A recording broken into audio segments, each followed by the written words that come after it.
মোহাম্মদ ইব্রাহিম গুনগুন করে কান্দে। মোহাম্মদ কান্দে, ইব্রাহিম সান্ত্বনা দেয়। ইব্রাহিম কান্দে, মোহাম্মদ সান্ত্বনা দেয়। দুই ভাই সান্ত্বনা, এক ভাই আর এক ভাইয়ের কয় কান্দিস না। কান্নার আওয়াজ যদি বাইরে চলে যায়, কান্নার আওয়াজ যদি এই এলাকার মানুষ শুনতে পায়, আর বাড়ি ফিরে যেতে পারবো না, মায়ের কবরটা দেখতে পারবো না। বাবারে তো হারাইলাম, মা আর কবরটাও দেখতে পারবো না। দুটি ভাই কান্দে, কান্নার আওয়াজ হারেদের কানে এসে লাগছে। হারেস বলে, বিবি রে, ও বিবি,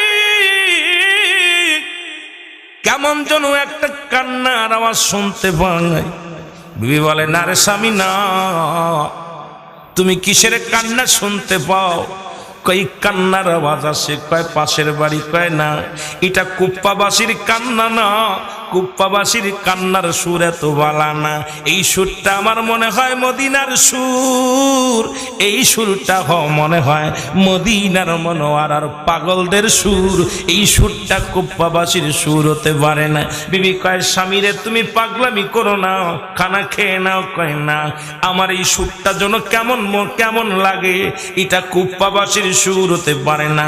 দৌড়াইয়া গেলেন খাবার ঘরে, যা দেখে ও মুসলমান, ঘরের মধ্যে দুটি ভাই লুকে আছে, এক ভাইয়ের আত্মার লগে আর এক ভাইয়ের আত্মা মিলানো।